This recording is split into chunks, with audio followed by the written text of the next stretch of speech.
Bonjour à toutes et à tous et bienvenue dans ce nouvel épisode des Routes de l'innovation que nous consacrons à un vaste sujet central et stratégique pour le groupe Saint-Gobain, l'économie circulaire. Nous nous sommes emparés de ce sujet depuis de nombreuses années et nous pouvons être fiers de constater que nous avons fait d'énormes progrès et que nous sommes pionniers dans bien des domaines. Par exemple, la première déchetterie ouverte aux artisans a été inaugurée en 1995 à l'agence Point P de Chartres-Mainvilliers. Produits éco-conçus, partenariats locaux, recyclage et plus récemment le réemploi, ce ne sont que quelques exemples des projets déjà déployés dans nos BU et le client peut, depuis peu, se référer à notre gamme Les Engagés pour en savoir plus. Naturellement, il y a aussi le sujet majeur de la gestion des déchets et avec l'arrivée de la REP, les engagements de tous les fabricants, distributeurs et importateurs doivent maintenant être concrets et ils doivent accélérer. Convaincus depuis des années, nous n'avons bien sûr pas attendu que cela soit obligatoire pour créer des cercles vertueux. Après concevoir, produire et distribuer, recycler devient le quatrième pilier de nos activités. Et c'est un enjeu crucial.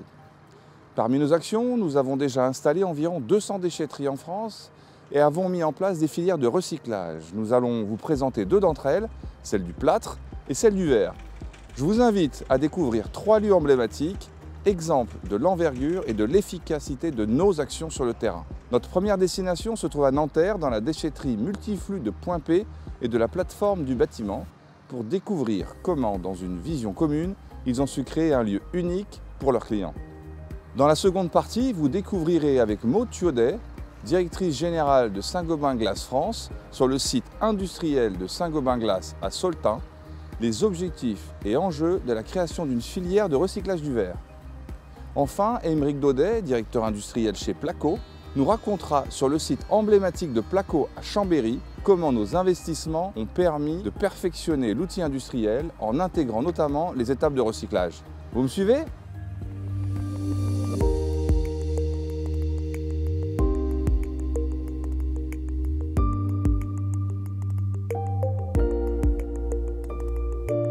Bonjour Patrick. Bonjour. Alors vous êtes le responsable de ce centre de collecte. Comment va l'activité ? L'activité va très bien, je suis vraiment satisfait de voir les clients avec le sourire.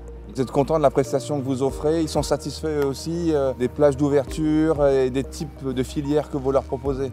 Les clients sont hyper satisfaits. Je sais aussi que mes agents sont vraiment satisfaits de venir travailler ici tous les matins. Bonjour à tous les deux. Dites-nous en quoi le service offert par cette déchetterie vous aide au quotidien dans votre métier? On est spécialisé dans la rénovation, donc ce qui nous intéresse, c'est de pouvoir tout mélanger et puis venir ici faire le tri. Et un gain de temps énorme, de pouvoir recharger nos camions, racheter. Et oui, parce que cette déchetterie est partagée entre Point P et la plateforme. Tout à fait, oui, voilà. C'est très compétitif puisque comme il y a des parties qui sont gratuites.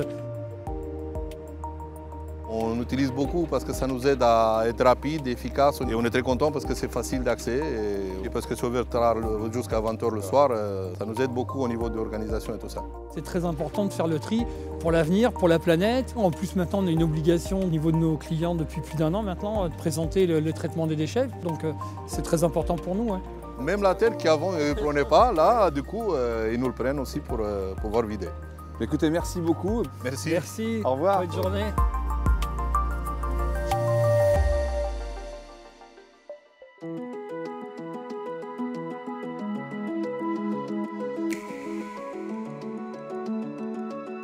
Nous le savons tous, le verre est un matériau unique, notamment parce qu'il est recyclable à l'infini. Aujourd'hui, c'est plus de 95% des vitrages en fin de vie qui sont enfouis ou mis en décharge. Chez Saint-Gobain Glace, nous sommes conscients depuis longtemps de cet incroyable avantage environnemental et nous avons créé à cet effet un réseau Saint-Gobain Glace Recycling qui réunit une quarantaine de partenaires indépendants afin de privilégier le recyclage en boucle fermée des vitrages en fin de vie. Une première donnée sur le recyclage. L'utilisation de calcin, issu de vitrage en fin de vie, permet de réduire significativement l'empreinte carbone du verre fabriqué. Concrètement, l'ajout d'1 tonne de calcin dans les fours flottes évite des émissions de CO2 dans l'atmosphère. Ce sont au moins 300 kg de CO2 d'émissions directes qui sont réduites et une diminution de 60% par rapport à la production réalisée à partir de matières premières initiales. Comment ça se passe concrètement ? Je suis ici à Soltin, près de Lille, dans notre usine Saint-Gobain Vitrage Bâtiment. Et nous avons installé ce point de collecte où nos clients, les menuisiers, les artisans, viennent déposer de vieilles fenêtres qui repartent chez notre partenaire démanteleur, Covanor. Ce procédé nous permet de faire du recyclage en boucle fermée. Alors nos objectifs sont bien évidemment de recycler toujours plus. Nous avons développé un verre bas carbone, le verre Orae, qui a un fort taux de contenu recyclé et qui utilise ce calcin que nous recyclons ici. Et nous aimerions évidemment étendre notre filière de recyclage au-delà du bâtiment.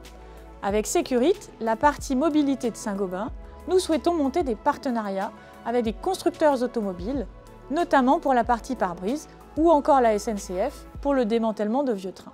C'est donc une grande histoire qui commence et nous avons hâte d'avancer sur ces beaux projets.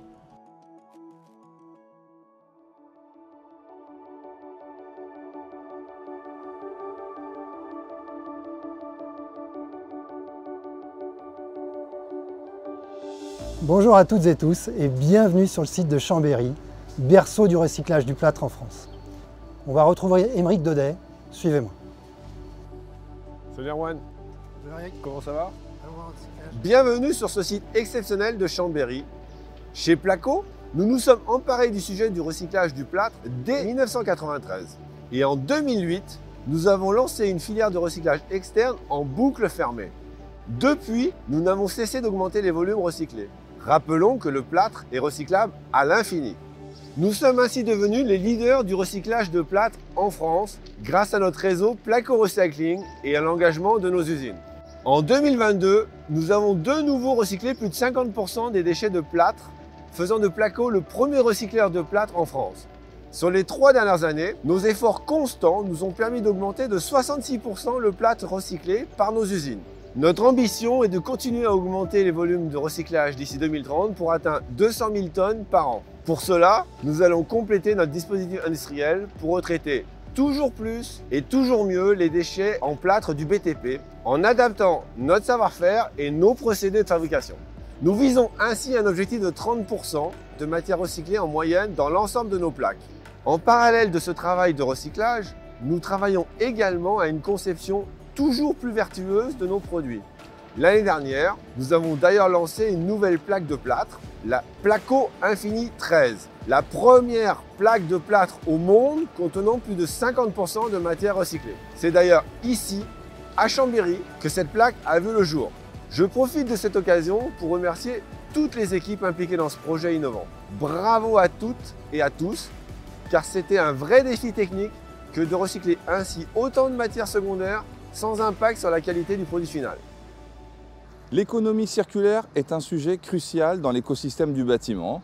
De l'éco-conception des produits à la logistique en passant par le tri sur chantier et les filières de recyclage, elle concerne toutes les étapes de la vie du produit et bien au-delà.